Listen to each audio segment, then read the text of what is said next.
En el nombre del Padre, del Hijo y del Espíritu Santo. Amén. Señor, quiero alabarte y glorificarte porque tu amor y tu misericordia me alcanzaron. Quiero alabarte y glorificarte porque por tu santa cruz redimiste al mundo entero por amor y con amor. Quiero alabarte y glorificarte porque no nos tratas como merecen nuestras culpas. Quiero alabarte y glorificarte porque solo tú eres santo y tuyo es el poder, el honor y la gloria por siempre, Señor. Te pido perdón, Señor, en este momento por todos mis pecados, de pensamiento, de palabra, de obra y de omisión. Te pido perdón de corazón, Señor, por todas las cosas malas que hice y las cosas buenas que dejé de hacer. Y le invito a que cada uno haga lo mismo en este momento, en el silencio de su corazón.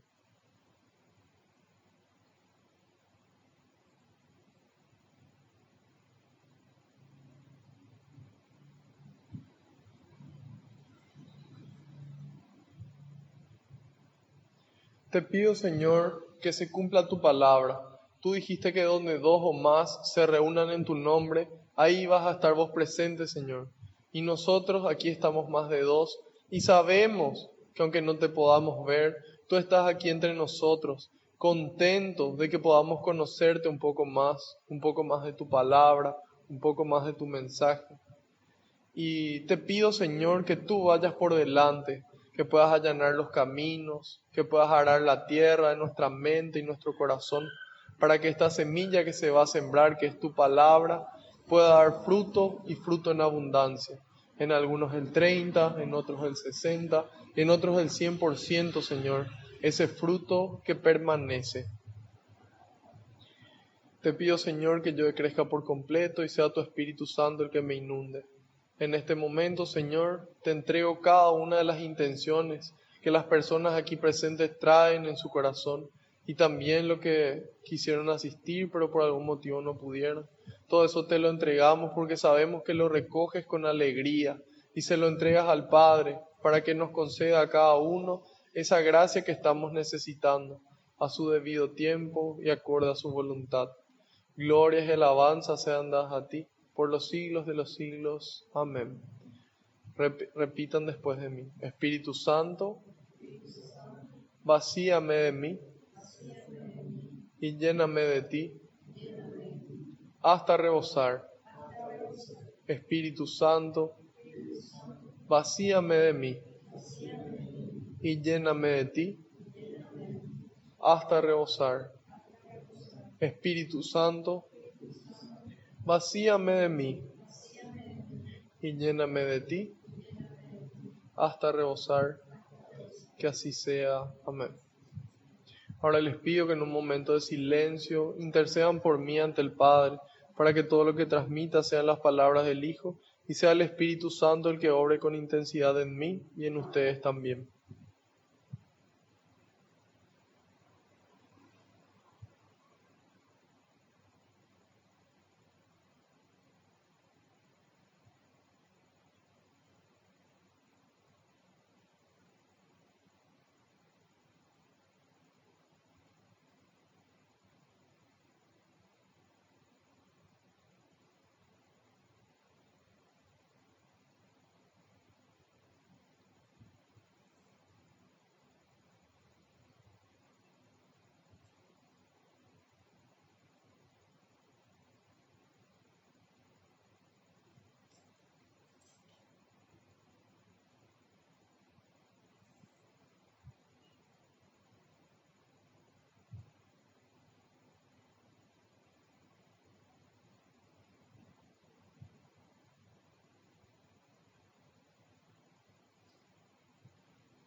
Amén.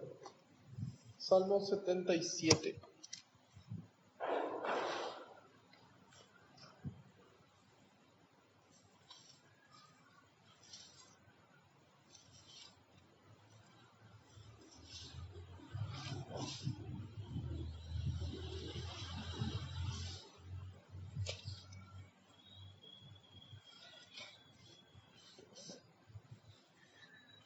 Recuerdo las hazañas del Señor.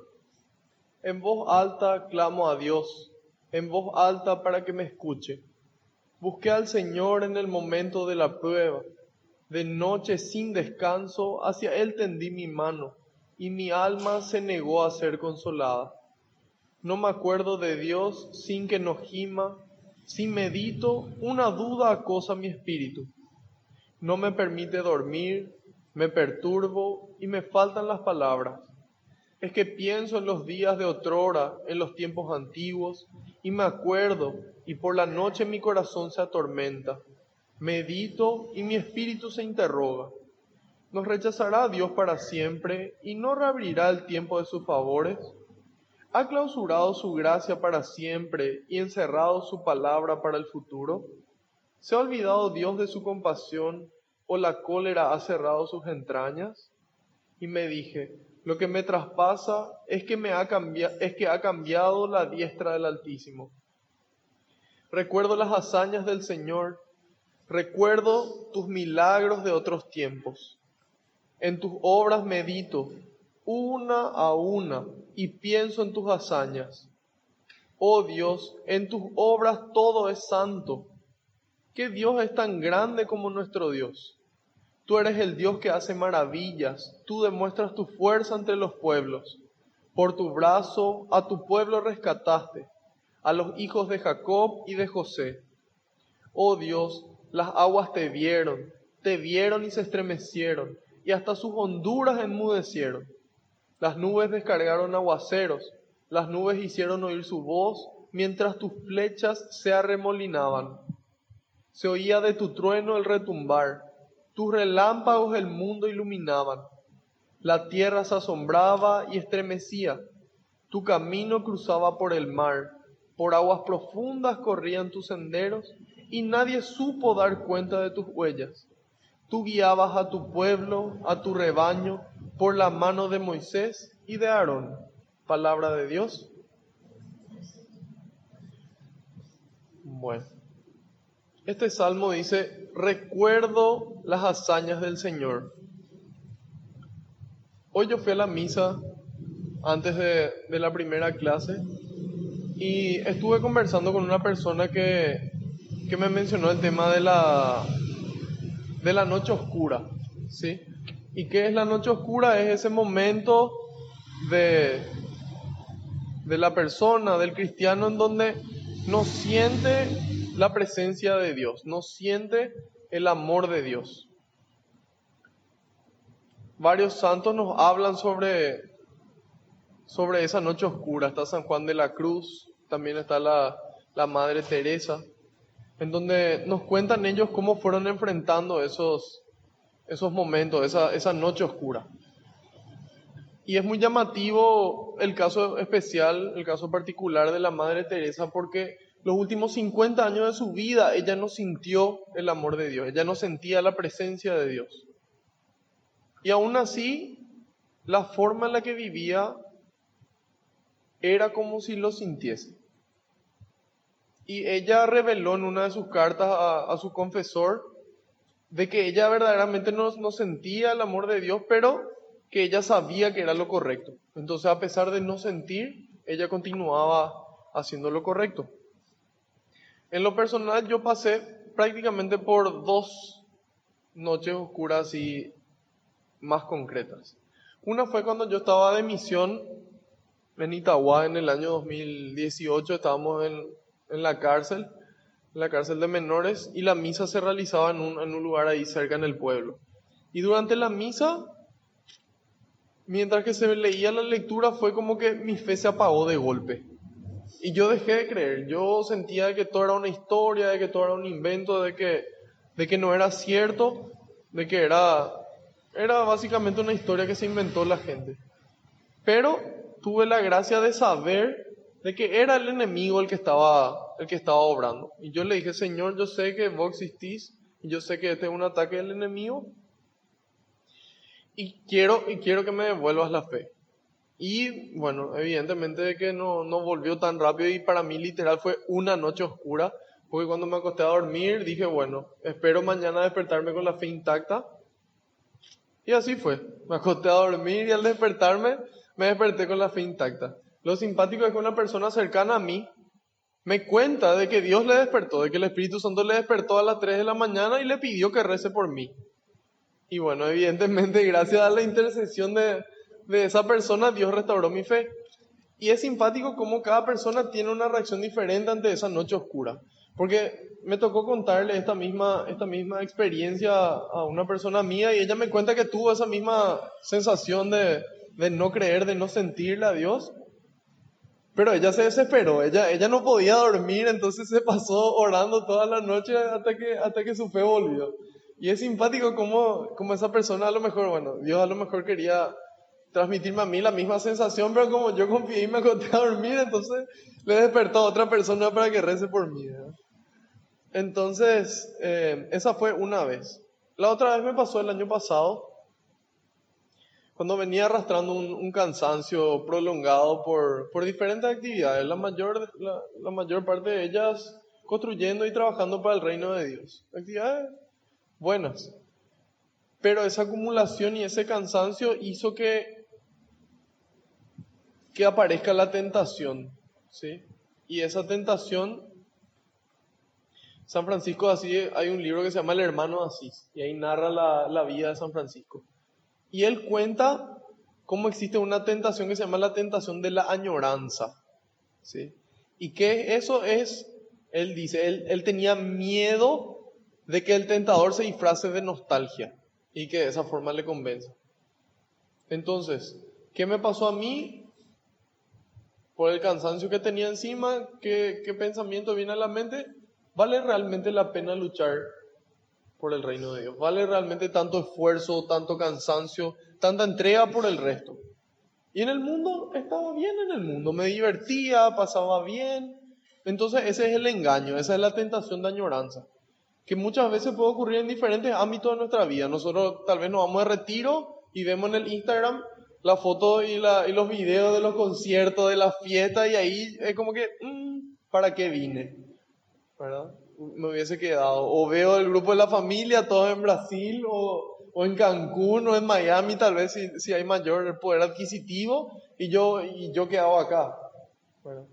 También puede ocurrir lo mismo en el sacerdocio, cuando pueden tal vez ver una familia y se sienten solos y dicen no, tal cosa, y no se dan cuenta de que Dios es su esposa, de que Dios es su familia, que Dios le provee todo. También puede ocurrir en el matrimonio. Hay gente que empieza a ver cómo vive un soltero y decide que quiere vivir como soltero y se divorcia y esa tentación de añoranza le vence, ¿sí? Entonces, esa tentación de añoranza estuvo siempre presente. Cuando nosotros miramos el Antiguo Testamento, Dios le rescata de la esclavitud al pueblo judío. ¿Y qué dicen ellos? Estábamos mejor con los egipcios, ahí teníamos comida, ¿verdad? Y es así como, qué bárbaro, ¿verdad? O sea, ¿cómo no podemos valorar nuestra libertad? Y después, bueno, Dios les rescata el desierto, Él les da comida, y entonces ahí nos damos cuenta de cómo esta historia de salvación narrada en la Biblia desde el comienzo hasta el final es la historia de salvación personal de cada uno, donde muchas veces pasamos por todas esas fases. En mi caso, yo me di cuenta de que esa noche se acercaba, de que realmente empezó a oscurecer, y que si yo no hacía algo en ese momento, la noche te absorbe. ¿Qué hice yo? Me fui a la misa. Le pedí a varias personas que recen, a algunos le conté qué me pasaba, a otros le dije, mira, necesito que reces por mí. Y después una persona le conté lo que me pasó y como buen amigo que te acerca a Dios, me aconsejó. Y me dijo, hay un sacerdote que escribió un libro que se llama Bailando con la Soledad. En este libro, él explica cómo Dios te enseña a bailar. Dios te regala estos milagros, estas hazañas, todas estas bendiciones, estas cosas buenas. Dios te muestra su amor. Te enseña a bailar con diferentes músicas, te enseña a bailar con compañía. Y que llega un momento en el que toca bailar solo y toca bailar sin música. Pero es el momento en el que yo tengo que acordarme, en esa memoria psicológica y espiritual, de lo que Dios obró en mi vida. Que pueda, así como dice el título, recordar las hazañas del Señor. Y que ese recuerdo me dé la fuerza para continuar. ¿Sí? En donde ahí se realiza la prueba verdadera del amor. ¿Por qué? Porque ya no es un amor donde el sentimiento te mueve, sino es una decisión. Donde a pesar de no sentir, yo siendo sacerdote, yo celebro los sacramentos, confieso, unción de los enfermos, Eucaristía. Donde yo esposo sin estar y sentir ese amor por mi esposa, sigo amándole. Y yo creo que es muy probable que esa decisión vuelva a despertar el amor de sentimiento. Pero eso requiere de Dios. Porque aquí vamos a ver lo que va diciendo el salmista. Dice, en voz alta clamo a Dios, en voz alta para que me escuche. Sin miedo, sin vergüenza. Me declaro pequeño, me declaro humilde y clamo a mi Dios. Y dice, busqué al Señor en el momento de la prueba. Esa es la clave. Que en el momento de la prueba yo no me desespere. Que no empiece a mirar toda la tormenta que hay alrededor, sino que yo me acuerde en quién yo confío. Que yo busque al Señor en el momento de la prueba. Esa es la clave. Esa es la clave para poder salir de la noche oscura, para poder no entrar, para poder permanecer en la luz. Y a veces nos toca no solamente buscar a esos amigos que son esa luz, sino también a nosotros alumbrarle a los demás en sus noches oscuras. Y dice, busqué al Señor en el momento de la prueba. De noche sin descanso hacia Él tendí mi mano y mi alma se negó a ser consolada. Hay veces que alguien nos tiende la mano y nos dice, vamos a salir, vamos a comer, vamos a la misa, vamos a rezar, vamos a hacer algo que te gusta, no sé, a jugar fútbol, a correr, X. Y nosotros decimos no. Y es como que nosotros mismos nos negamos a ser consolados. Y dice, no me acuerdo de Dios sin que no gima. Si medito, una duda acosa mi espíritu. No me permite dormir, me perturbo y me faltan las palabras. Es que pienso en los días de otrora, en los tiempos antiguos, y me acuerdo y por la noche mi corazón se atormenta. Entonces, son como esos recuerdos que no logramos soltar, ¿sí? Y se quedan en nuestra mente impidiéndonos a nosotros disfrutar del presente y tener esperanza para el futuro. Y eso es lo que le pasa, es como un ancla que tenemos ahí. Y tenemos la cuerda para soltar, pero es como que no terminamos de soltar, ¿sí? Y ahí dice, medito y mi espíritu se interroga, dice, ¿nos rechazará Dios para siempre y no reabrirá el tiempo de sus favores? Nosotros hoy tenemos la respuesta a esta pregunta. ¿Por qué? Porque Jesús en la plenitud de los tiempos se encarnó y vino a mostrarnos la imagen completa del Padre, que es un Padre misericordioso, que así como el Padre misericordioso del Hijo pródigo, está siempre esperando. La pregunta es, ¿nos rechazará a Dios para siempre? No. Rotundo, no. Y dice, y reabrirá el tiempo de sus favores. Ellos eran judíos, ellos tenían una imagen diferente de Dios que Jesús vino a perfeccionar. Él dice, yo no vine a anular la ley, sino a mostrar su forma perfecta, su forma definitiva. Entonces, sabemos de que Dios siempre está esperando. Y después dice, ha clausurado su gracia para siempre y encerrado su palabra para el futuro. ¿Se ha olvidado Dios de su compasión o la cólera ha cerrado sus entrañas? No. Y me dije, lo que me traspasa es que ha cambiado la diestra del Altísimo. Él pensaba que Dios cambiaba, Dios no cambia. Dios es el mismo desde el principio, hoy y siempre. Dios vive en la eternidad y es inmutable, Dios no cambia, Dios es amor. Pero Él percibe de forma diferente. Y ahí dice, recuerdo las hazañas del Señor, recuerdo tus milagros de otros tiempos. Ahí entra lo que dijimos hace rato, de que Dios nos enseñó a bailar. Para que en el momento de la dificultad tengamos fortaleza y que en los momentos felices se potencie nuestra alegría. ¿Sí? No solamente para la tristeza, para ambos momentos. ¿Y qué dice? Recuerdo las hazañas del Señor, recuerdo tus milagros de otros tiempos. Hoy, hace 7 años que falleció mi compañero de colegio.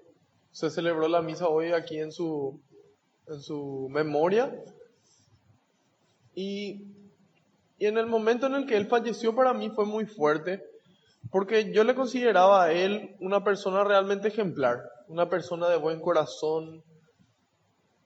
Y yo en ese momento cuando él falleció, yo no entendía por qué. Y yo me cuestionaba y decía, ¿por qué él y no yo? ¿Verdad? ¿Por qué él y no yo, siendo que yo me considero peor que él? Pero ¿por qué no me llamó a mí y le llamó a él? Y ahí hay dos respuestas principales que yo creo que Dios me encaminó hacia ahí. Una de ellas es que si Dios ya le llamó es porque ya cumplió su misión en la tierra. Y que si nosotros estamos acá es porque todavía tenemos algo bueno para darle a los demás. Hay algo que todavía que Dios espera de nosotros. Y lo otro es lo que dice Jesús, si el grano de trigo no muere, no da fruto. A veces hay que morir para dar fruto. Si nosotros miramos en el ámbito de la música, por ejemplo, cuando muere el músico, valen muchísimo más sus discos. La misma cosa con los escritores, o de repente si una edición limitada con más razón. Hoy o ayer nos despertamos con la noticia de que murió Kobe Bryant en un accidente de helicóptero con su hija de 6 o 7 años. Y uno dice, pero ¿cómo? El tipo teniendo la fe católica, teniendo fama, teniendo dinero, teniendo familia, un día se cae su helicóptero y chao. Y ahí nos damos cuenta que realmente no hay día, ni hora, ni dinero que nos salve. Cuando llega nuestra hora y el Señor nos llama. Y volviendo a lo de mi compañero, yo me puse a pensar, bueno, a lo mejor gracias a que él se fue, a que el Señor le llamó, algo se movió dentro mío. Algo me dijo, despertate. Algo me dijo, por algo todavía no te estoy llamando. Y entonces es ahí donde uno se da cuenta del milagro de la vida. De que había sido, no es que nos despertamos nomás, estamos tan acostumbrados a despertarnos que ya no nos damos cuenta que es un milagro. Pero cuando pensamos en gente que tendría que estar acá hoy y no está, entonces nos damos cuenta que sí es un milagro. Entonces, en la medida en la que yo me doy cuenta, yo me puedo acordar. Pero ¿cómo yo puedo ver los milagros de Dios, las hazañas de Dios, si yo vivo un ritmo vertiginoso, un ritmo totalmente acelerado? No puedo. Si yo me despierto ya tengo que salir volando para, no sé, para trabajar, para comer, para el gimnasio, para X. No puedo ver las hazañas de Dios. No puedo recordar, no puedo obtener la fuente de la fuerza que voy a necesitar después. Entonces yo necesito hacer una pausa. Necesito frenar, marcha atrás, lo que sea. Apagar Netflix, apagar Spotify, apagar Instagram, apagar todo. Y conectarme con Dios. Y ver qué me regaló hoy. O qué no me regaló.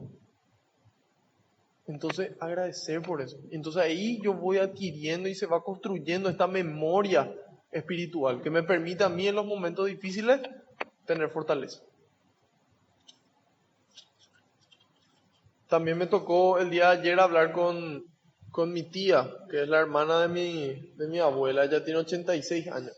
Y me dice, yo no quiero más vivir, yo no soy feliz, estoy acá sola, me siento triste. Y no entiendo si por qué Dios no me llama. Tantas cosas malas hice que tengo que seguir pagando que Dios no me llama todavía. Yo le miré y le dije, tal vez no sea así. Tal vez hay muchas cosas buenas todavía que Dios quiere que vos le sigas regalando a la gente y por eso todavía no te llama. Entonces ahí uno empieza a cambiar esas perspectivas de la vida. Y solamente puedo empezar a ver estas hazañas, estos milagros en mi vida en la medida en la que puedo desconectarme del mundo y conectarme con Dios, que fue lo que vimos en la clase anterior, lo fundamental de la oración.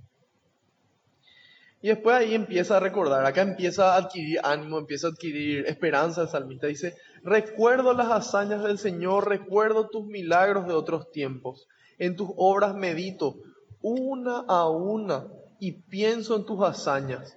Oh Dios, en tus obras todo es santo. En tus obras todo es santo. San Pablo después viene a decirnos, Dios dispone las cosas para el bien de a los que le aman. Dios dispone todas las cosas. Todas las cosas Dios dispone para el bien nuestro. Y de todo lo demás, porque a todos les ama. Y después dice, que Dios es tan grande como nuestro Dios. Tú eres el Dios que hace maravillas. Tú demuestras tu fuerza entre los pueblos. Por tu brazo a tu pueblo rescataste, dice. Cuando yo estoy en un pozo de arena movediza, yo no tengo la capacidad de salir a flote yo solo. Tiene que venir alguien que me tienda la mano y me saque. Pero ¿cómo yo puedo extender mi mano si yo no sé que hay alguien ahí afuera? ¿Para qué voy a extender mi mano si yo creo que estoy solo? En vano voy a extender mi mano. En cambio, cuando yo sé de que hay alguien ahí, ahí yo extiendo la mano para poder ser agarrado. Entonces, aquí dice, por tu brazo a tu pueblo rescataste. ¿Por qué? Porque su pueblo sabía de que él estaba ahí, de que su mano estaba tendida, disponible para sacarle de esa arena movediza. ¿Y qué pasa? ¿Cómo ese pueblo sabía de que estaba esa mano ahí? ¿Ellos tenían acaso la capacidad de saber nomás que esa mano estaba ahí? No. Dios mismo se da a conocer al ser humano por amor para que nosotros podamos saber de que Él está ahí. Y entonces en el Antiguo Testamento, a través de los profetas, Dios con su Espíritu Santo les habla y les dice, yo estoy acá, esta es mi ley, este es el camino. Después a través de Jesús y hoy a través del Espíritu Santo que desciende sobre cada uno de nosotros y a través del prójimo, ¿sí? Entonces, de esa forma Dios se manifiesta y Dios nos dice, acá está la mano. Entonces, cuando yo veo la mano, puedo agarrar la mano de Dios y ahí Dios me puede rescatar, ¿sí? De igual forma, hay veces que la gente no ve la mano y Dios le rescata igual porque es tan amoroso y tan misericordioso que en su misericordia Él obra igual. Después dice, oh Dios, las aguas te vieron y se estremecieron y hasta sus honduras enmudecieron. Las nubes descargaron aguaceros, las nubes hicieron oír su voz, mientras tus flechas se arremolinaban. Se oía de tu trueno el retumbar, tus relámpagos el mundo iluminaban, la tierra se asombraba y estremecía. En la naturaleza también puedo verle a Dios, también puedo reconocerle a Dios en su creación. Entonces, eso es lo que está mencionando aquí. Y después dice, tu camino cruzaba por el mar, por aguas profundas corrían tus senderos, dice. Dios quiere llevarnos a lo profundo, quiere llevarnos a donde ocurren las cosas verdaderamente importantes. Pero es más cómodo en la orilla, es más cómodo acostarse en la arena y tomar sol, o tomar tereré, no sé. Es más cómodo ahí no hay tiburones, no hay pirañas, no. Pero Dios quiere llevarnos a la profundidad, porque en la profundidad vamos a poder conocerle a Él y todo lo maravilloso que existe en la profundidad. Y entonces aquí nos dice, tu camino cruzaba por el mar, por aguas profundas corrían tus senderos y nadie supo dar cuenta de tus huellas. Tú guiabas a tu pueblo, a tu rebaño, por la mano de Moisés y de Aarón. Cuando nosotros leemos, cuando Moisés recibía las instrucciones, dice que él entraba en la tienda y cuando entraba a la tienda venía una nube que cubría, que representa al Espíritu Santo, y ahí en oración el Espíritu le revelaba por dónde ir, ¿sí? Y entonces de esa forma Dios nos va guiando por un camino profundo, pero que nos lleva a Él, ¿sí? Entonces, haciendo un resumen, es importante ser humilde en el momento de la prueba, buscar al Señor. Segundo, guardar en nuestra memoria las hazañas del Señor. Finalmente, es muy importante las herramientas que nos ayudan a nosotros a encontrar, a poder, mejor dicho, a identificar esa noche oscura y poder salir de ella. Esas son la Eucaristía, al ingerir físicamente a Dios y hacernos uno con Él, tiene poder. La palabra de Dios, Ahora en estos días, hace como un mes, una persona de la Chacarita, una persona a la que le acompaño en cierta forma, me comenta que, bueno, para darle un poco de contexto, él tiene 21 años, estudió hasta el tercer grado, tenía una novia con la que se concubinó, o sea, concubinó, no sé, se concubinó. Después se embaraza la novia, nace el bebé. A los 7 meses del bebé se pelea la novia con él y se va la novia. Y le deja a él y al bebé también. Y de repente cuesta como dimensionar, o a mí por lo menos me cuesta el pensar cómo una madre puede abandonarle así a su hijo, ¿verdad? Y cuando yo conozco la palabra de Dios, puedo leer que dice, aunque un padre o una madre sea capaz de abandonar a su hijo, yo no te abandonaré. Entonces, en la medida en la que yo conozco la palabra de Dios, en el momento de la noche oscura, en el momento de la dificultad, yo sé que Dios ya me dijo que aunque una madre le pueda abandonar a su hijo, Él no me va a abandonar jamás. Entonces, ahí tenemos la Eucaristía, la palabra de Dios que nos ayuda. Después tenemos el servicio. En la medida en la que yo le amo al prójimo y le ayudo al prójimo, hay veces que le sirvo a alguien que está en una situación más difícil que yo. Y eso me ayuda a mí a ver que había sido no estoy tan mal, que había sido me estoy ahogando en un vaso de agua. Y eso me ayuda a salir. Y finalmente una comunidad de hermanos que te lleven hacia Dios, que en el momento en el que se empieza a apagar la luz, viene y te vuelve a pasar el fuego. Y que así también vos le pasás el fuego al otro. Entonces esas son las herramientas que nos permiten a nosotros salir e incluso identificar la noche oscura. No sé si hay hasta aquí alguna pregunta o algún comentario. Bueno, excelente. Punto para el Espíritu Santo. Pasamos a Lucas 9. Vamos a dar los últimos 10 versículos que nos faltaron en la clase anterior. Desde el 51 al 62. Habíamos dado la segunda mitad del capítulo 9, donde Jesús se transfigura frente a sus discípulos más cercanos, donde Jesús se transfigura frente a las personas que estaban listas para esa revelación y nos muestra la importancia de la oración, ya que en un momento de oración Él se transfigura frente a ellos. Después baja y aparece esta persona poseída y Jesús le sana. Y tanto en el Evangelio de Marcos como de Mateo aclara Jesús por qué no habían podido expulsar al demonio. Y dice, hay demonios que solamente pueden ser expulsados gracias a la oración. Y en Mateo dice a la oración y al ayuno. Entonces nuevamente resalta lo fundamental de la oración. En Lucas 5:12 decía que Jesús siempre buscaba lugares solitarios para orar. Después, a continuación de todos estos hechos, empiezan a discutir entre los discípulos quién era el más importante, y Jesús le dice, bueno, el más importante es el más pequeño, es el que le sirva a todo el resto. En ese momento dice que Juan, el apóstol amado, le ve a personas que estaban expulsando demonios, obrando milagros en el nombre de Jesús, y le dice, Señor, se lo prohibimos, porque no se junta con nosotros.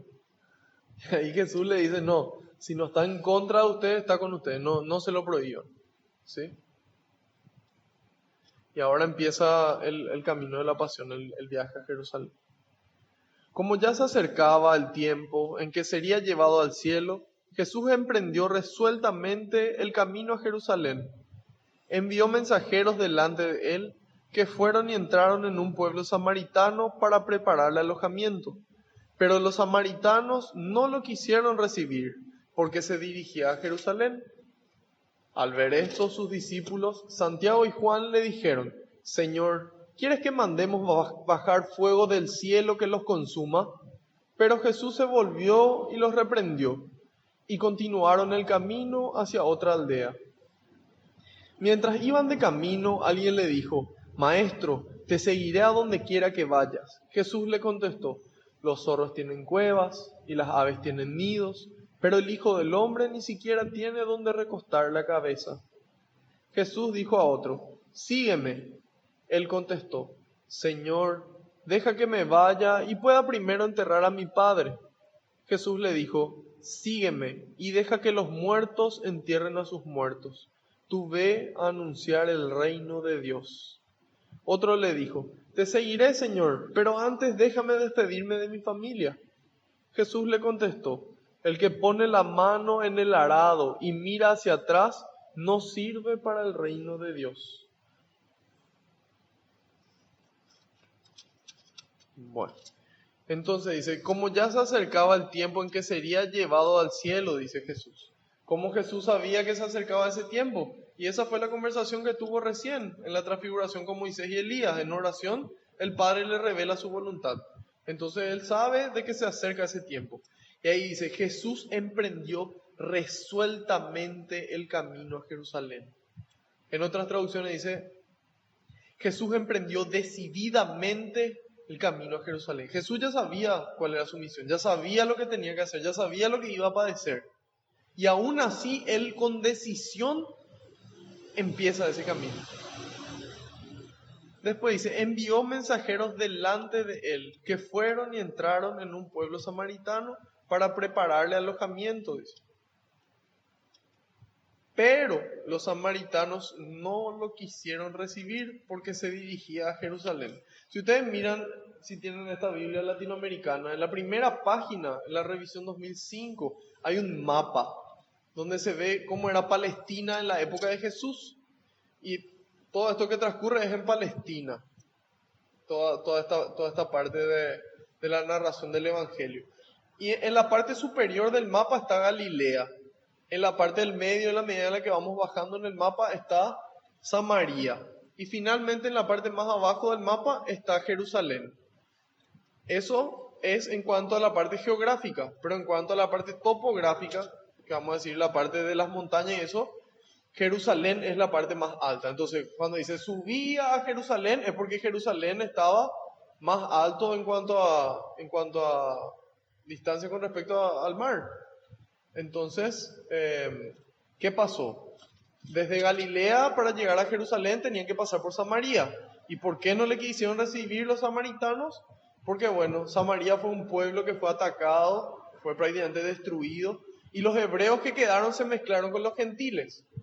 Y entonces ellos no estaban muy contentos con el resto de los judíos. Tal es así que ellos construyeron otro templo que creo que se llama Gozimir o algo así, la ciudad que en Samaria donde ellos le adoraban a Dios y no en Jerusalén donde era el templo donde originalmente le adoraban a Dios. Entonces no le querían mucho los samaritanos al resto de los judíos. Y como se dirigían a Jerusalén, entonces decidieron no recibirle. Y dice, al ver esto, al ver que no quisieron recibirle a Jesús, los discípulos Santiago y Juan, más conocidos como los hijos del trueno, le dijeron a Jesús, Señor, ¿quieres que mandemos bajar fuego del cielo que los consuma? O sea, tan tranquilos los muchachos no eran, ¿verdad? Y entonces, ¿qué pasa? Cuando nosotros miramos el Antiguo Testamento en el libro de Reyes, creo que es en el segundo libro de los Reyes, ¿sí?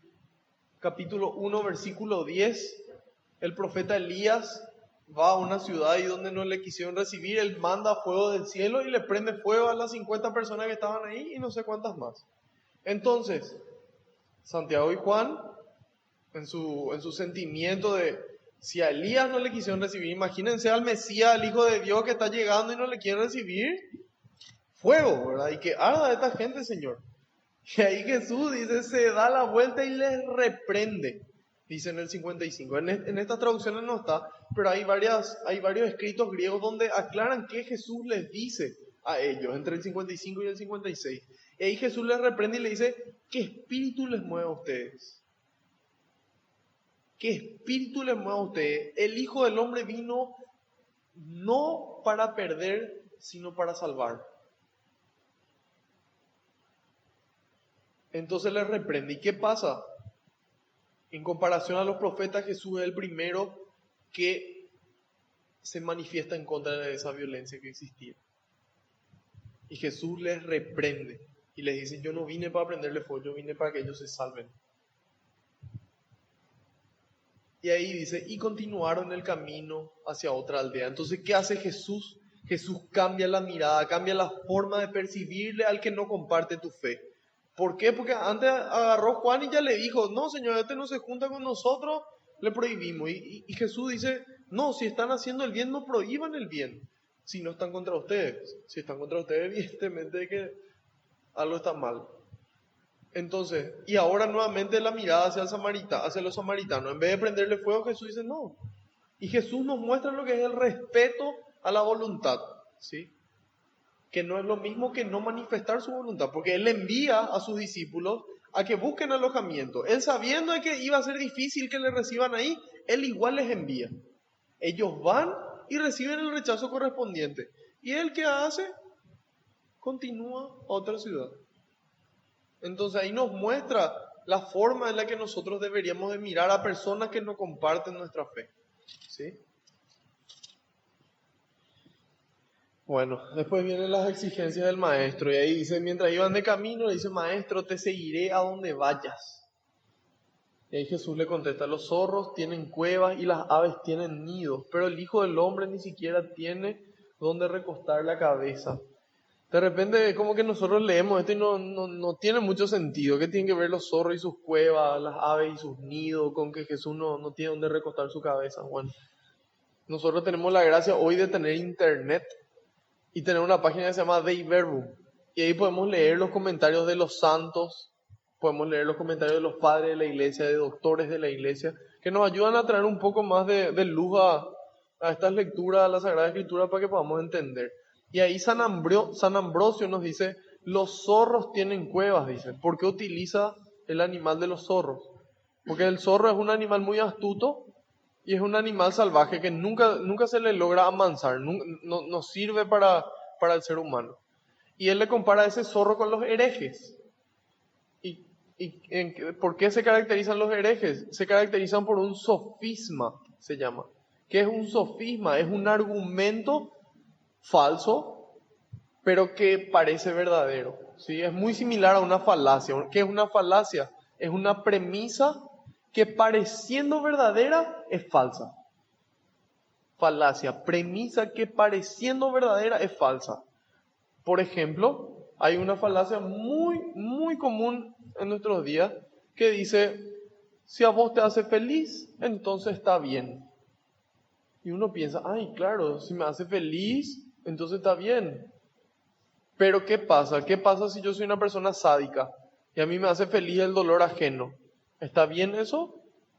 No.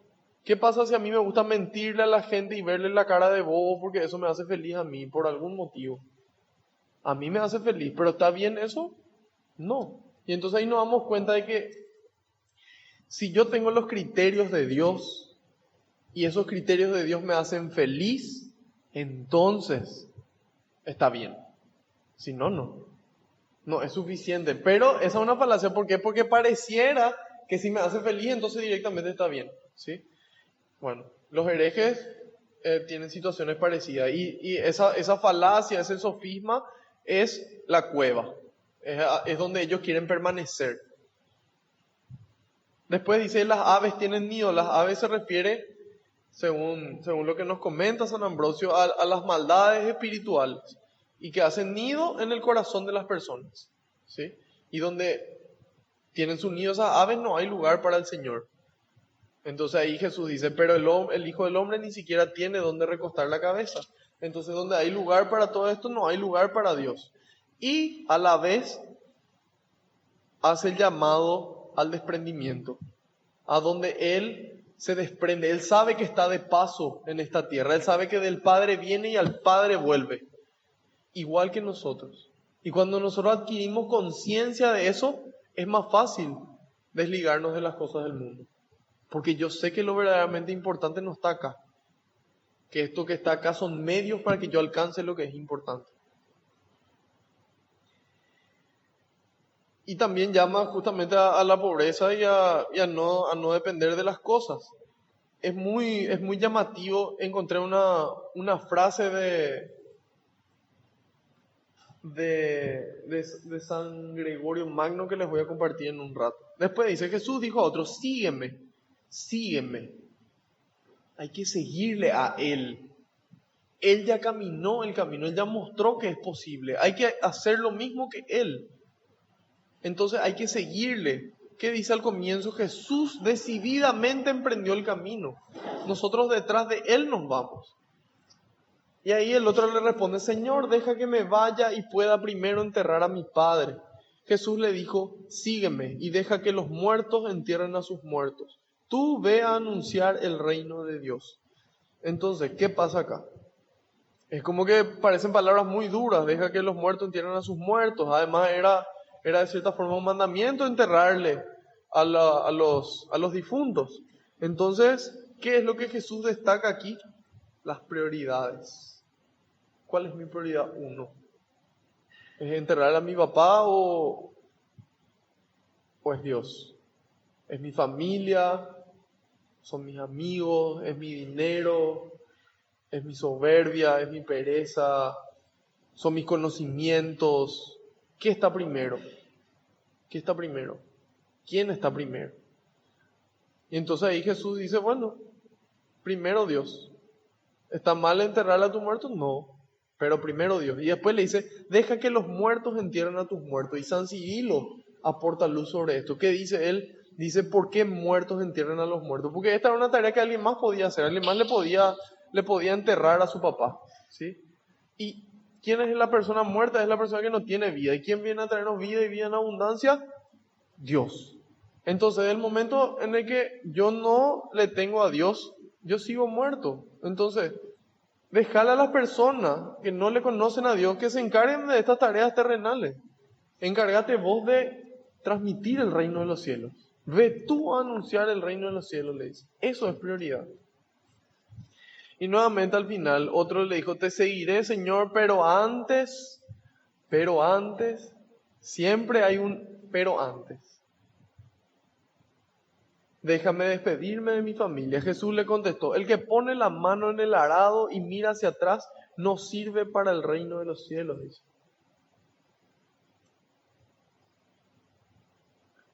Es llamativo aquí como este fuego también podría ser una espada y como Dios ya en el Antiguo Testamento también decía que había que transformar las espadas en arados.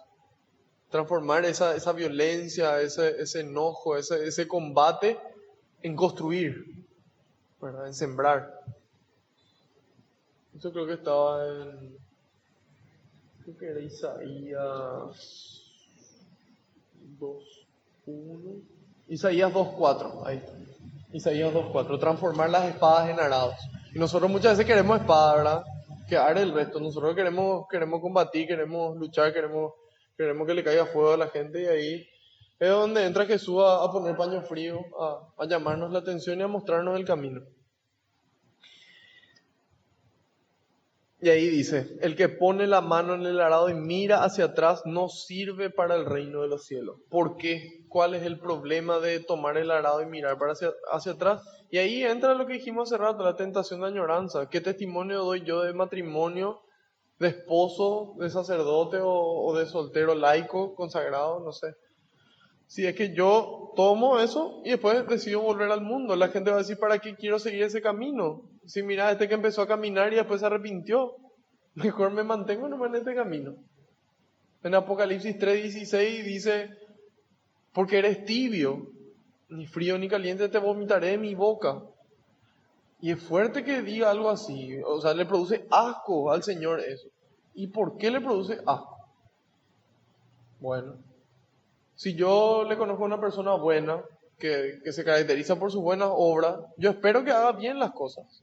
Si yo le conozco a una persona mala, porque obra generalmente el mal, yo espero que actúe de cierta forma.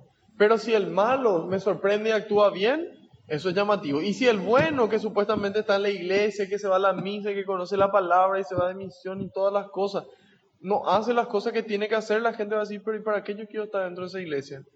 Si mira qué ejemplo le dan.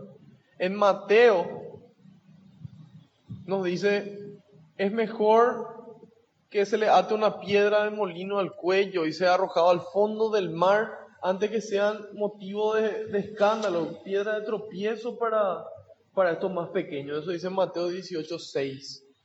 Entonces, después nos dice en Mateo 22:32, ¿acaso quien va a construir una casa, quien va a edificar una torre, no se sienta primero y calcula de que va a poder terminar? No sea que se quede por el camino y sea el hazmerreír del resto. Entonces, Dios nos avisa de que este camino es el camino más difícil que existe. Solamente que en este camino es Él el que nos acompaña, es Él el que nos da la fuerza, es Él el que nos da su gracia. Nosotros de repente queremos desfallecer, queremos quejarnos, y así como San Pablo en la carta a los Corintios, en la segunda carta a los Corintios, capítulo 12, versículo 9, él dice: un aguijón se quedó clavado en mi carne.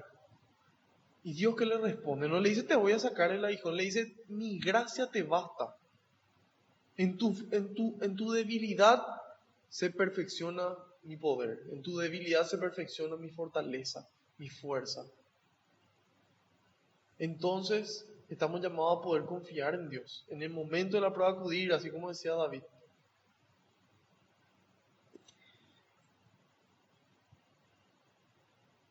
Y estamos llamados a no mirar atrás, ¿verdad? A realmente en los momentos de tentación acudir a Dios y poder de esa forma permanecer firmes. No sé si hay hasta ahí alguna pregunta o comentario. Bueno, vamos a leer de corrido el 10 hasta el 24. Perdón.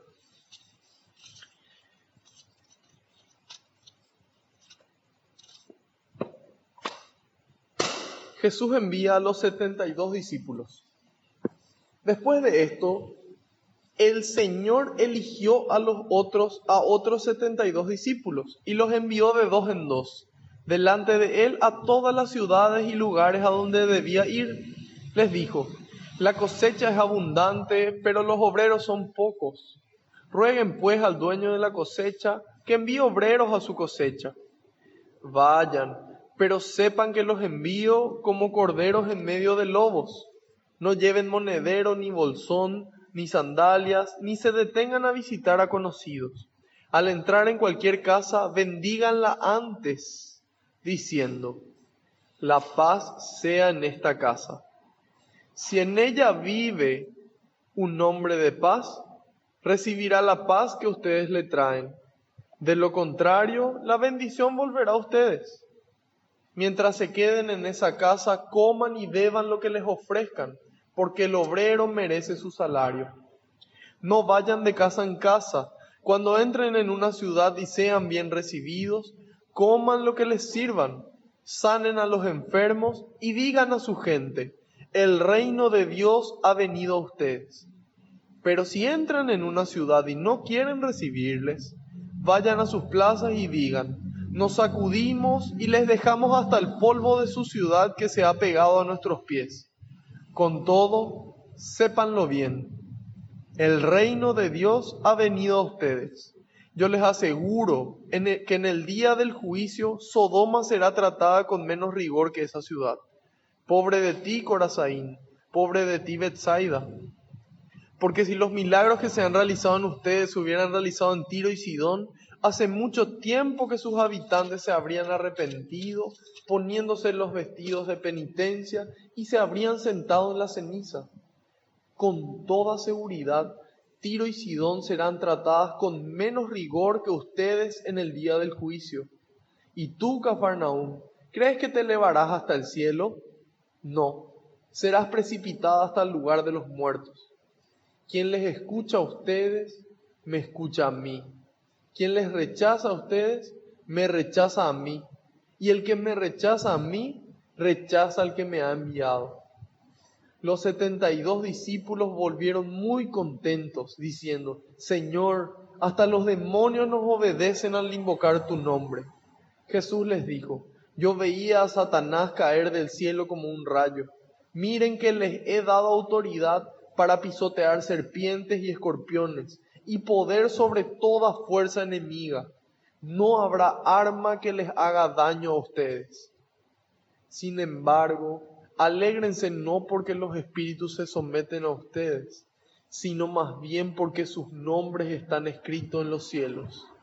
En ese momento Jesús se llenó de gozo del Espíritu Santo y dijo: Yo te bendigo, Padre, Señor del cielo y de la tierra, porque has ocultado estas cosas a los sabios y entendidos, y se las has dado a conocer a los pequeñitos.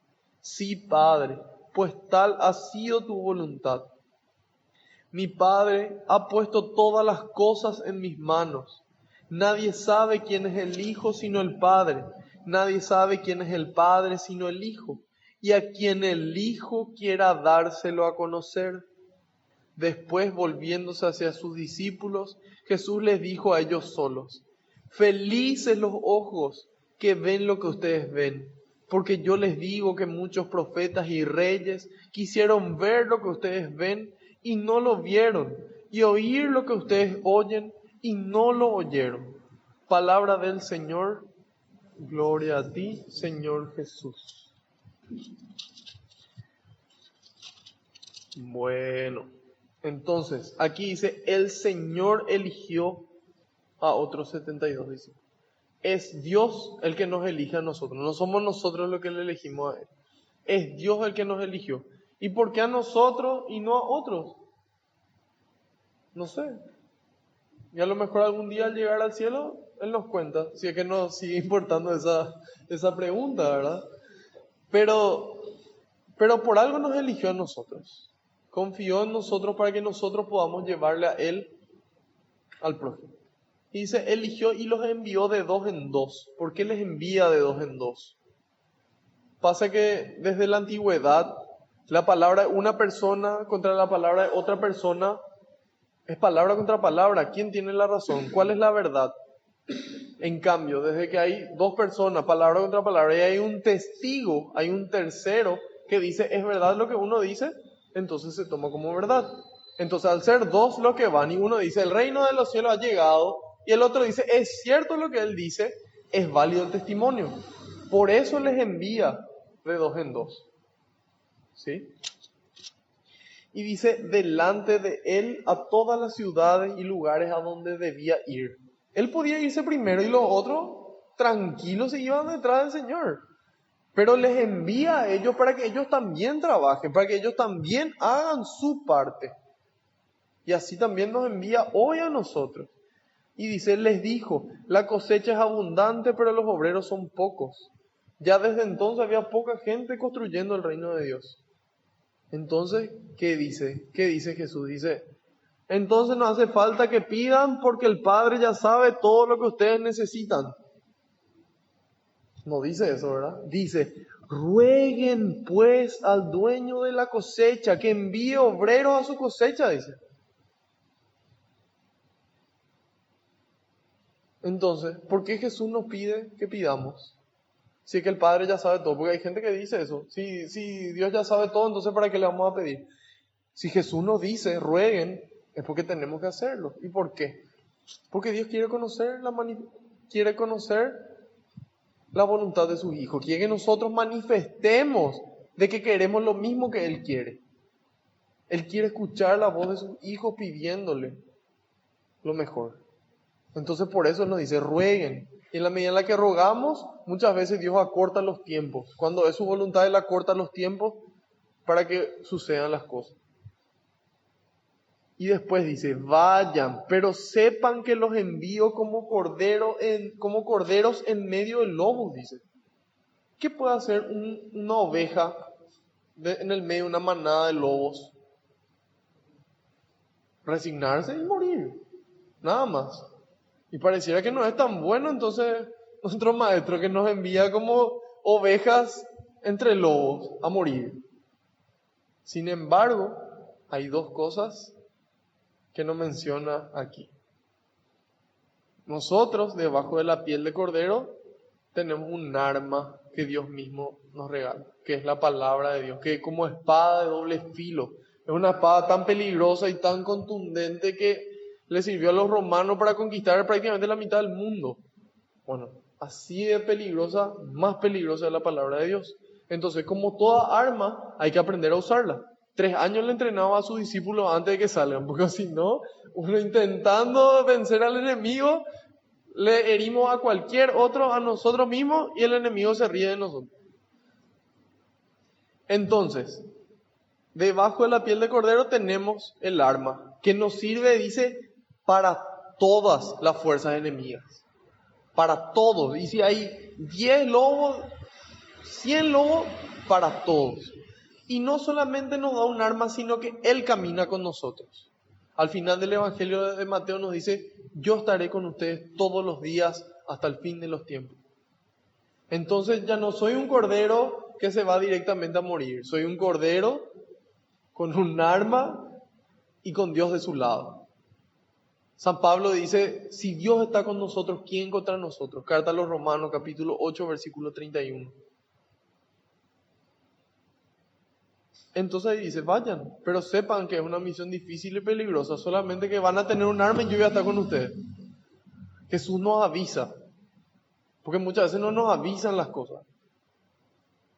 Pero Jesús nos avisa, desde antemano nos dice, si ustedes se van a decidir, nos dice Eclesiástico 2:1, si te has decidido servir al Señor, prepárate para la prueba, dice. Entonces, nosotros somos conscientes que no estamos yendo a la guerra, así como Jesús, su misión es Jerusalén y decididamente toma la iniciativa y emprende para que nosotros le sigamos después. Y después dice, no lleven monedero, ni bolsón, ni sandalias, ni se detengan a visitar a conocidos. Ustedes no se van ni al casino, ni a saludarle a su gente, no se van a ganar fama, se van a anunciar el reino de Dios. Y aquí entra esa frase de San Gregorio Magno que dice, tanta debe ser la confianza que ha de tener el predicador en Dios, que aunque no se provea de las cosas necesarias para la vida, debe estar persuadido de que no le han de faltar, no sea que mientras que se ocupa de proveerse de las cosas temporales, deje de procurar a los demás las eternas. Tanta debe ser la confianza que tiene que tener el predicador en Dios, que aunque no tenga las cosas mínimas que necesita, él esté convencido de que Dios le va a proveer. Para que no sea que mientras que él se preocupa de conseguir esas cosas, no le provea el resto de las cosas eternas que Dios le proveyó. ¿Sí? Y eso es lo que invita aquí Jesús. Dice, no lleven monedero, ni bolsón, ni sandalias. Confíen en la divina providencia. Confíen en Dios. Es un abandono y entrega total. Nosotros queremos seguridad. Nosotros queremos estar seguros de que vamos a tener esto. Dios no trabaja así. Él nos invita a cada paso a orar, discernir y a recibir lo que necesitamos para nuestra misión. Después dice, al entrar en cualquier casa, bendíganla antes, dice. Antes de entrar a cualquier proyecto, antes de entrar a cualquier situación, antes de entrar a cualquier cosa, bendigan. Bendigan, invóquenle a Dios antes de arrancar las cosas, antes de arrancar mi día. Le pido a Dios que no que me dé un día fácil, sino que me dé la fuerza para dar testimonio en todo lo que aparezca. Yo encaro el día de forma diferente. Pero dice, bendigan antes. No es por el camino, no es después, no, antes. Dice, bendigan diciendo, la paz sea en esta casa. Más adelante, pues Jesús va a decir, mi paz les doy, que no es la paz de este mundo, es ni angustias ni miedo, pero eso vamos a ver después. Y acá dice, si en ella vive un hombre de paz, recibirá la paz que ustedes le traen. De lo contrario, la bendición volverá a ustedes. Hagan su parte. Y si la otra persona no recibe, es problema de la otra persona. La salvación es individual. Yo personalmente decido seguirle a Dios y amarle al prójimo. Nadie se va a salvar por otra persona. Entonces, ¿qué tengo que hacer yo? Mi parte. Yo tengo que hacer mi parte. Yo tengo que manifestar, así como ellos quisieron buscar lugar, yo tengo que buscar lugar. Así como ahora le dice, deseenle la paz, yo tengo que desearle la paz. Y si la persona no quiere, bueno Señor, mira, acá este era que dijo que no, ¿te acuerdas? Fuego. No. Es rezar por esa persona, es amarle a esa persona para que en algún momento abra su corazón y Dios pueda obrar y regalarle la paz. Y dice después, mientras se queden en esa casa, coman y beban lo que les ofrezcan, porque el obrero merece su salario. Eso no requiere explicación. Si uno trabaja, uno merece su sueldo, uno merece la paga correspondiente. Después dice, atiendan lo que dice, atiendan bien lo que dice el 8. Dice, no vayan de casa en casa, dice. Y yo leo eso y parece que me estoy yendo en contra de todas las misiones. Porque de casa en casa se van recorriendo. Y acá Jesús dice, no vayan de casa en casa. Entonces, ¿qué estamos haciendo, señores? Vamos a seguir leyendo para ver el contexto y qué es lo que Dios quiere transmitir en este mensaje. Dice, no vayan de casa en casa. Cuando entren en una ciudad y sean bien recibidos, coman lo que les sirvan, sanen a los enfermos y digan a su gente, el reino de Dios ha venido a ustedes. Dice. ¿Qué es lo que nos quiere decir entonces? No quiere decir, acá no es calidad, acá no es cantidad, acá no es recorrer todas las casas de un pueblo, una tras otra, casa tras casa, y bueno, recorrimos todo. No, dice, no vayan de casa en casa cuando entren en una ciudad y sean bien recibidos. Cuando alguien quiera conocer la palabra de Dios, quiera conocer el amor de Dios, quédense ahí el tiempo que sea suficiente. Y si es una casa y las 23 casas demás no se mencionaron, no pasa nada. A lo mejor gracias a que esa casa se incendió de amor y del fuego de Dios, esa misma casa le va a transmitir a las otras 23.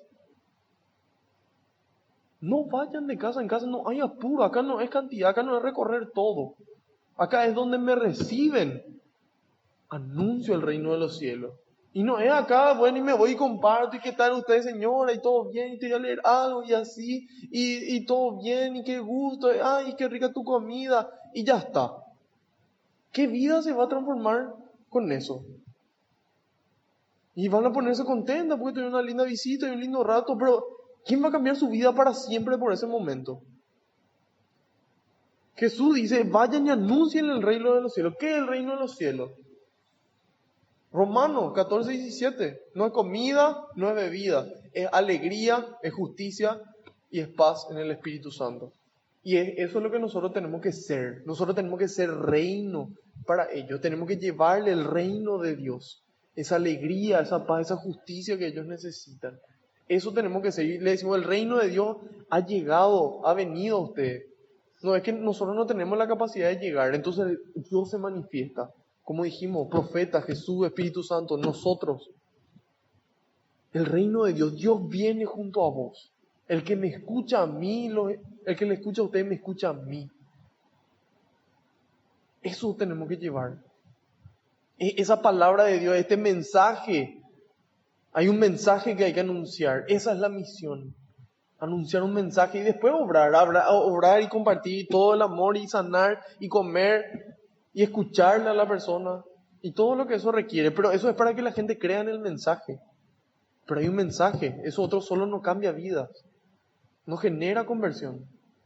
Nosotros miramos la historia de nuestro país y, no sé, la mayoría de los pueblos o la mitad de los pueblos de Paraguay ya se misionaron en algún año. Y nosotros miramos y no es un país fervientemente católico donde en cada lugar quedó una comunidad que continúa misionando. ¿Y por qué? Porque hace falta llevar un mensaje. Hay que formarse, hay que tener la espada. Hay que tener la espada afilada y hay que saber usar. Y eso va a generar conversiones de vida. Eso va a generar frutos que permanezcan. Porque eso es lo que dice Jesús. Van a dar fruto y esos frutos van a permanecer. Y eso es lo que tiene que ocurrir. ¿Y qué tiene que pasar para eso? Y las cabezas tienen que estar formadas. Pero no son las cabezas las que misionan todo, por eso son todo el resto. Y se va una persona que es lo último que se acuerda de su primera comunión.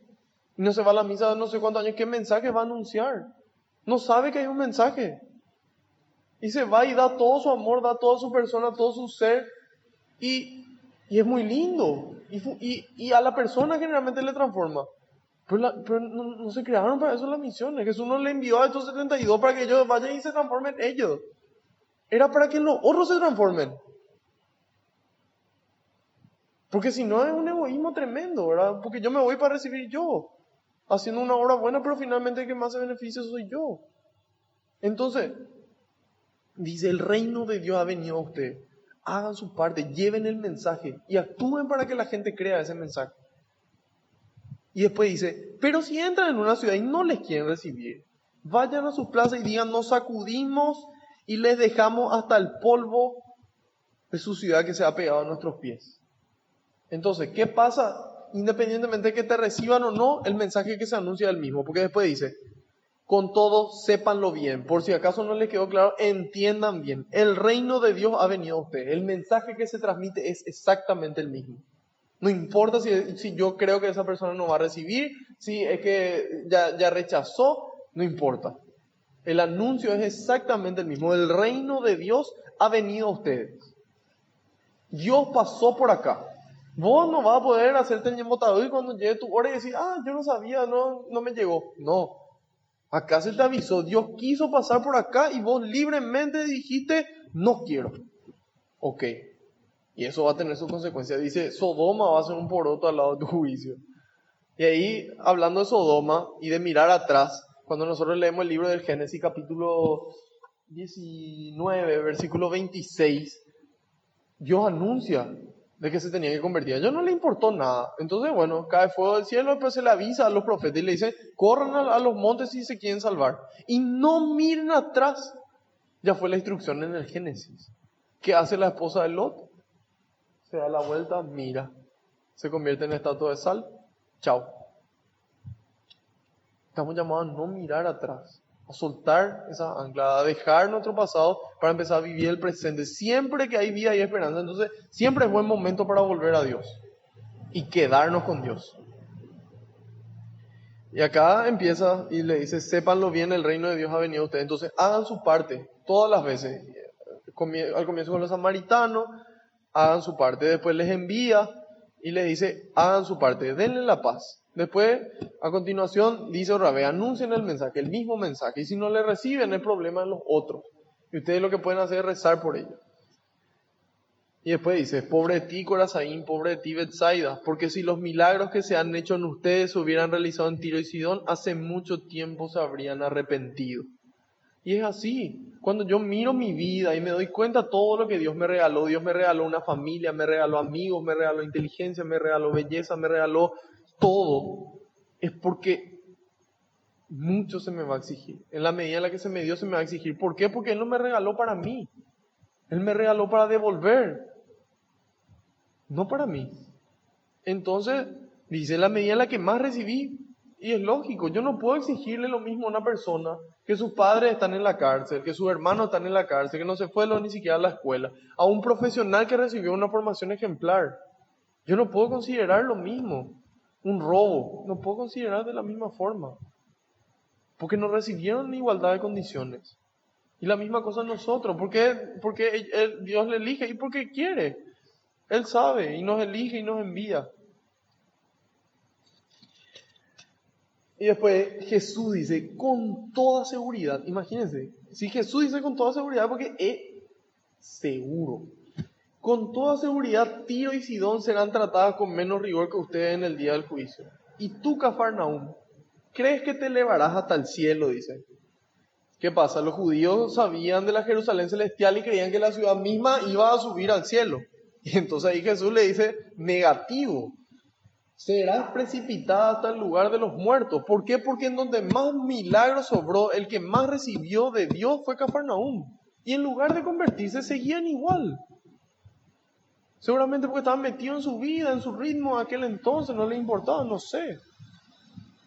Pero Jesús les llama la atención y les avisa otra vez. Y así nos avisa a nosotros.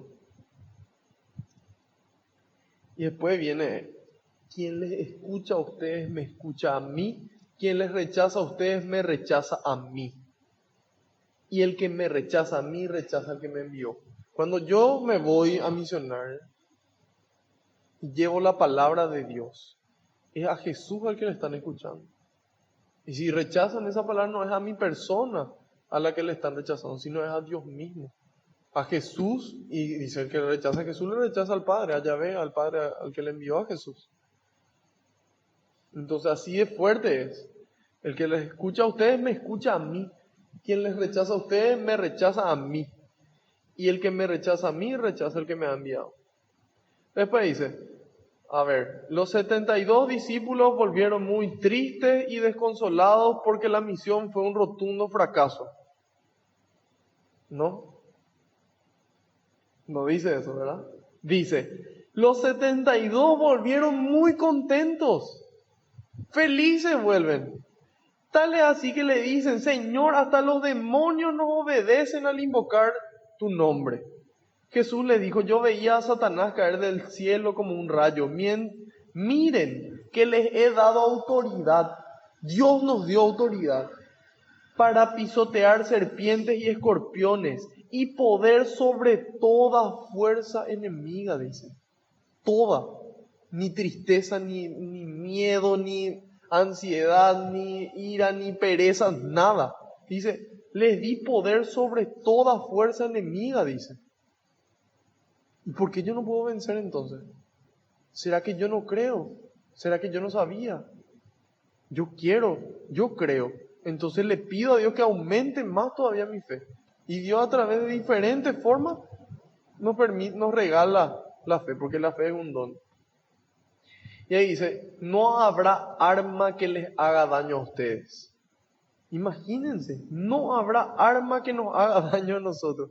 Y a continuación, una aclaración fundamental. Sin embargo, alégrense no porque los espíritus de ustedes se les someten, no porque los espíritus se someten a ustedes, sino más bien porque sus nombres están escritos en los cielos. ¿Qué quiere decir eso? No nos alegremos por esas victorias, no nos alegremos por esa misión que salió bien, no nos alegremos por esa visita que salió bien, por esa oración que salió bien, por esa ayuda que pude dar. No me alegro por eso. Me alegro gracias a que, no esas victorias, sino que gracias a esas victorias, Dios escribe mi nombre en el cielo. Gracias a esas victorias que ustedes realicen, Dios escribe su nombre en el cielo. ¿Qué puede darnos más felicidad que eso? O sea, yo me pongo a imaginar nomás y ver al Señor así todo, pelo blanco, barba, escribiendo ahí en el cielo, ¿verdad? Marco Aurelio. Está por llegar, está en camino. O sea, imagínense que Dios escriba el nombre de ustedes por las obras buenas que hacen. Yo no me imagino alguna felicidad más grande que esa. Y eso es lo que nos aclara Jesús. No se alegren por esas pequeñas victorias. Alégrense que por esas victorias Dios escribe su nombre en el cielo. Y ahí dice, en ese momento Jesús se llenó de gozo del Espíritu Santo y dijo, yo te bendigo, Padre, Señor del cielo y de la tierra, porque has ocultado estas cosas a los sabios y entendidos. Claro, ¿cómo iban a ver los sabios y los entendidos si ellos creían que sabían todo y que ellos tenían el poder? ¿Cómo iban a ver estas cosas que Dios les quería mostrar? Y después dice, y se las has dado a conocer a los pequeñitos, a esos humildes que sentían que no podían y acudían a vos. Sí, Padre, pues tal ha sido tu voluntad. ¿Cómo Jesús conoce la voluntad de Dios? Él siendo 100% humano, en oración. En oración se le revela la voluntad de Dios. Porque él siendo verdadero Dios, era verdadero humano. Entonces él no conocía de antemano todo lo que iba a ocurrir y toda la voluntad del Padre. Pero en oración, Dios le manifestó. Después dice, mi Padre ha puesto todas las cosas en mis manos. Todo fue puesto en sus manos. Nadie sabe quién es el Hijo sino el Padre. Nadie sabe quién es el Padre sino el Hijo y a quien el Hijo quiera dárselo a conocer. Nosotros que estamos sentados acá, le conocemos al Señor porque Él quiso que nosotros le conozcamos. O sea, cuán privilegiados y amados deberíamos de sentirnos que el Señor nos eligió, sin merecer nada, siendo pecadores, empedernidos como somos. De repente ejercemos un poco menos, pero siendo bien buenos cada uno en su pecado. Y el Señor nos eligió para que le conozcamos. ¿Por qué? Porque acá dice, a quien el Hijo quiera dárselo a conocer. ¿Y por qué a nosotros? Y porque quiso. Y que nosotros podamos llevarle después al resto. Y dice, después volviéndose hacia sus discípulos le dijo, felices los ojos que ven lo que ustedes ven. Felices de que Dios les haya elegido. Hay gente diciendo, ¿y por qué me elegiste a mí? ¿Por qué no le elegiste al otro? Feliz te estoy diciendo. Contento terminas la misión. Contento. Y no es fácil, no es agradable. Y cuesta. Cuesta, claro que cuesta sentarse con una persona mano a mano y escucharle y ayudarle. Corazón a corazón. Claro que cuesta, da más gusto sentarse frente a un estadio de 35.000 personas, enseñar una vez y ya está, te vas a tu casa. Pero la felicidad que Dios te regala al terminar esa misión, eso no tiene punto de comparación. ¿Sí? Y dice contentos, muy contentos. Eso es lo que Dios quiere. Él quiere poder que nosotros podamos ver su mano, que podamos acudir a Él, que podamos anunciar su reino, que podamos cumplir la misión y ser felices. Felices los ojos. Hace rato dijimos, es una bendición nacer en la época en la que nacimos, después de la plenitud de los tiempos. David creía, no sabía si que Dios le iba a perdonar. Nosotros sabemos hoy con certeza que Dios nos perdona. Gracias a que Jesús vino y que nacimos después de eso. Ese nomás ya es un regalo enorme. Ese ya es un milagro. El nacer después de que Jesús vino ya es un milagro. Y nosotros ahí en las nubes, ¿verdad? Ahogándonos en un vaso de agua por más nada. Y cuando empezamos a dimensionar todo lo que hay después y la importancia de las cosas, ahí se hace más fácil y más llevadera la misión. Entonces, felices los ojos de ustedes. Imagínense los profetas y los reyes que hicieron ver lo que nosotros hoy estamos viendo. Felices nosotros. Entonces, eso es lo que Dios quiere. Que a través de poder conocerle, de poder llevar ese anuncio, de poder vivir esa misión, que podamos ser felices. Felices con cosas que nadie nos puede robar. No sé si hay alguna pregunta o algún comentario. Bueno, entonces, haciendo un resumen, empieza la actitud de Jesús decidida. ¿Sí? Decidida. Agarro el arado y no miro para atrás. Y es muy fuerte porque es Él el que toma el primero. Él es el primero en tomar el arado. Entonces nadie puede decir, no, nadie puede. No, sí. Él pudo y nos mostró y nos da esperanza y nos da fuerza. Entonces, es seguirle al Señor. Dios nos elige a nosotros. Dios nos elige a nosotros y nos prepara. Dios prepara a sus elegidos, dice la palabra de Dios. ¿Y cómo nos prepara? Nos da un arma y nos da su espíritu que vive dentro nuestro. O sea, no sé qué más podemos pedir. Y después nos invita a anunciar el mensaje. Siempre. Siempre el mismo mensaje y de la misma forma. Si recibe, recibe. Y si no recibe, no recibe. Si recibe, rezo por ellos para que continúen. Si no recibe, rezo para que puedan recibir. Finalmente, Dios lo que quiere es nuestra felicidad. Una vez que nosotros podamos hacer eso, vamos a sentir esa felicidad. Yo soy testigo vivo de que esa felicidad es así, de que es un trabajo que cansa, un trabajo peligroso, un trabajo agotador, pero que nada nos da la felicidad que Dios nos regala. Vamos a dar gracias. ¿Sí? ¿No? ¿Están durmiendo? No están durmiendo. Bueno, vamos a dar gracias entonces. Señor, quiero darte gracias por otro día más de vida, por otro milagro de estar todavía acá. Te quiero dar gracias por todo lo que nos diste en la vida y lo que no nos diste, por todo lo que nos das y lo que no nos das, por todo lo que nos vas a dar y lo que no nos vas a dar también, porque tu infinito amor, infinita sabiduría, sabes que es mejor para cada uno de nosotros, para nuestro entorno, para nuestra gente, para la humanidad entera. Te pido, Señor, que en los momentos de dificultad, que en esas noches oscuras, podamos buscarte a través de la Eucaristía, a través de tu palabra, del servicio y de los hermanos, que todo eso pueda traernos luz. Te pido, Señor, que toda la bendición que se derramó aquí pueda derramarse también sobre todas las personas que quisieron venir y no pudieron, y también sobre todas las personas que no quisieron venir y que no vinieron, Señor, porque es una oportunidad para nosotros para dar testimonio de tu amor. Que finalmente todo eso pueda darnos esa felicidad eterna. Gloria y alabanza sean dadas a ti por los siglos de los siglos. Amén. Te decimos todos juntos: Padre nuestro que estás en el cielo, santificado sea tu nombre. Venga a nosotros tu reino. Hágase tu voluntad en la tierra como en el cielo. Danos hoy nuestro pan de cada día. Perdona nuestras ofensas, como también nosotros perdonamos a los que nos ofenden. Y no nos dejes caer en la tentación, y líbranos del mal. Amén. Madre Santa, te damos gracias por mostrarnos cómo cumplir la palabra de Dios, cómo tener esa confianza plena en una promesa del Dios que nos ama.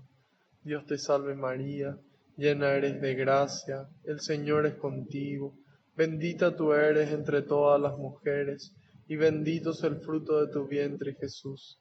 Santa María, Madre de Dios, ruega por nosotros los pecadores, ahora y en la hora de nuestra muerte. Amén.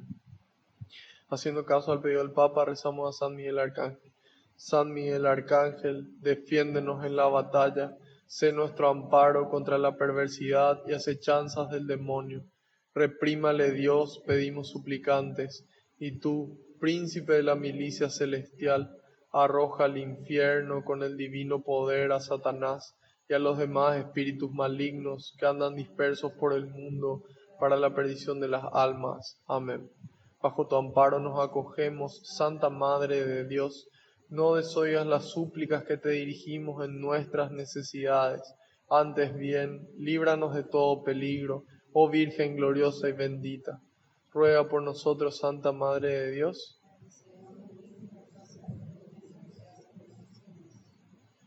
María, auxiliadora de los cristianos.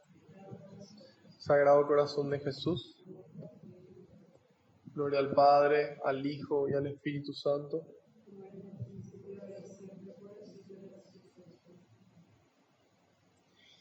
Alabado sea Jesucristo. Que la paz y la alegría del Señor nos acompañen a todas partes. Amén. En el nombre del Padre, del Hijo y del Espíritu Santo. Amén.